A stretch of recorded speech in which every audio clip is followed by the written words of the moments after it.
రాష్ట్రంలో నడుస్తున్నది కాంగ్రెస్ చెప్పిన ఇందిరమ్మ పాలన కాదు, పోలీసుల నిర్బంధ కాండ నడుస్తోంది.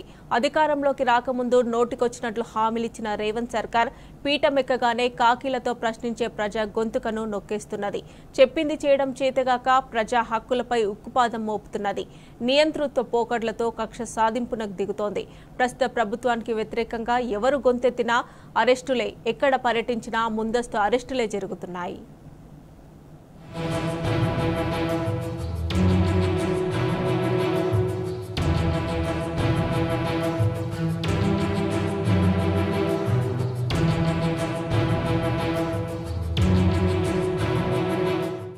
రాష్ట్రంలో ఇందిరమ్మ పాలన తెస్తామన్న కాంగ్రెస్ సర్కార్ పోలీస్ పాలనను తెచ్చింది.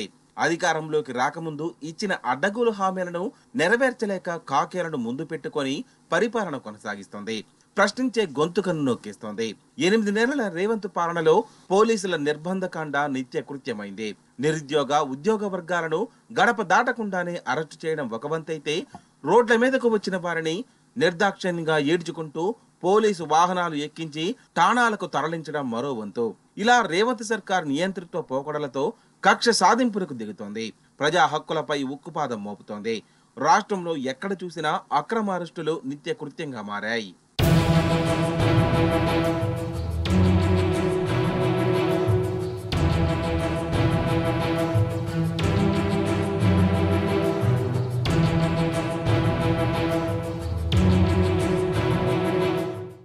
కేవలం 8 నెలల కాంగ్రెస్ పాలనలో పోలీసుల నిర్బంధకాండకు అద్దం పట్టే సంఘటనలు అనేకం జరిగాయి.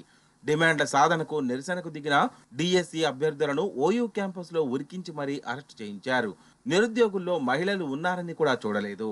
ఓయూ యువకుడిపై పిడిగుద్దులు, వ్యవసాయ వర్సిటీ విద్యార్థిని జుట్టు పట్టుకొని లాగిన హృదయ ఉదారక దృశ్యాలు తెలంగాణ సమాజం కండ్ల ముందు కదలాడుతూ ఉన్నాయి. గ్రూప్ 2, 3 పోస్టుల సంఖ్యను పెంచి పరీక్షలను వాయిదా వేయాలని, మెగా డిఎస్సిని ప్రకటించాలని డిమాండ్ చేస్తూ నిరుద్యోగ యువత చేపట్టిన ఆందోళనలపై పోలీసులు అణిచివేత చర్యలకు దిగారు. రోడ్డు మీద కనిపించిన వారిని కనిపించినట్లు ఈడ్చికెళ్లి పోలీస్ వాహనం ఎక్కించారు. రైతులు, జర్నలిస్టులన్నీ కూడా చూడకుండా ఠాణాలకు తరలించారు.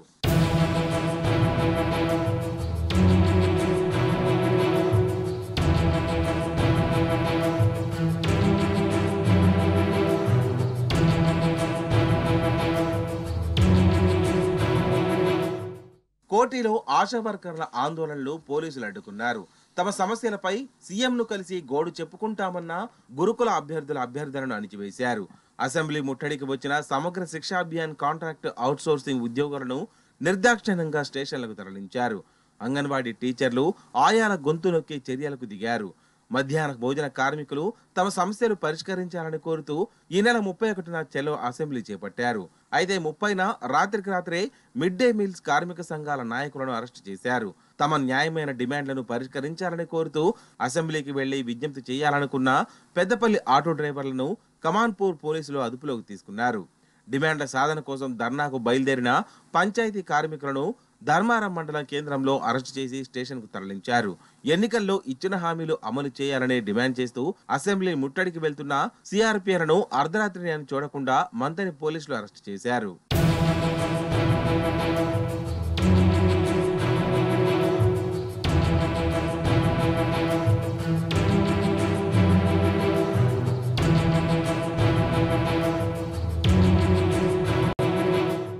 సింగరేణి బొగ్గు గనుల ప్రైవేటీకరణను వ్యతిరేకంగా జిల్లా కలెక్టర్ల ముట్టడికి వెళ్తున్న సిఐటియు నాయకులను పోలీసులు అరెస్టు చేశారు.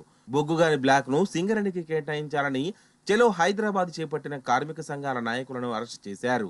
జేపీ కార్మికులు, ఆశా కార్యకర్తల సమస్యలను పరిష్కరించాలని డిమాండ్ చేస్తూ చెలో హైదరాబాద్ చేపట్టగా కార్మికులు, వామపక్ష సంఘాల నాయకులను అరెస్టు చేశారు. నిరుద్యోగులకు ఇచ్చిన హామీలను నెరవేర్చాలని డిమాండ్ చేస్తూ కరీంనగర్ లో బీజేవైఎం చేపట్టిన చెలో కలెక్టరేట్ కార్యక్రమం, మున్సిపల్ కార్మికులు చేపట్టిన ఆందోళనలపై ఉక్కుపాదం మోపిన పోలీసులు ఎక్కడి వారిని అక్కడే అరెస్టు చేశారు. రాజన్న సిరిసిల్ల జిల్లాలో చేపట్టిన నిరుద్యోగుల ధర్నాను అడ్డుకొని 70 మందిని వాళ్ల ఇండ్లలోనే అరెస్టు చేశారు. చెలో హైదరాబాద్ చేపట్టిన 40 మంది ఆశా కార్యకర్తలను, 60 మంది మధ్యాహ్న భోజన నిర్వాహకులను వారి ఇండ్ల వద్దే అరెస్టు చేసి స్టేషన్కు తరలించారు. జగిత్యాలలోని నిరుపేదలకు ఇండ్ల పట్టాలు పంపిణీ చేయాలని నిరసనకు పిలుపునిచ్చిన సిపిఎం నాయకులను అరెస్టు చేశారు.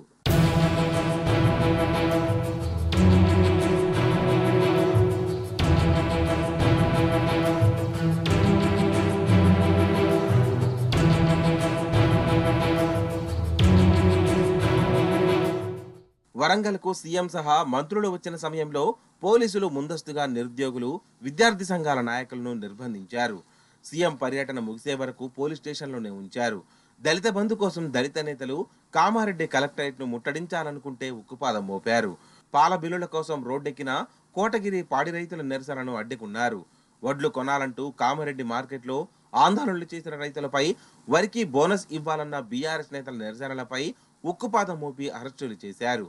ఇవి ప్రస్తుతం తెలంగాణలో కొనసాగుతున్న పోలీసు రాజ్యానికి మచ్చుకు కొన్ని ఉదాహరణలు మాత్రమే. ఈ నిర్బంధ కాండను చెప్తూ పోతే ఆ జాబితాకు అంతుండదు.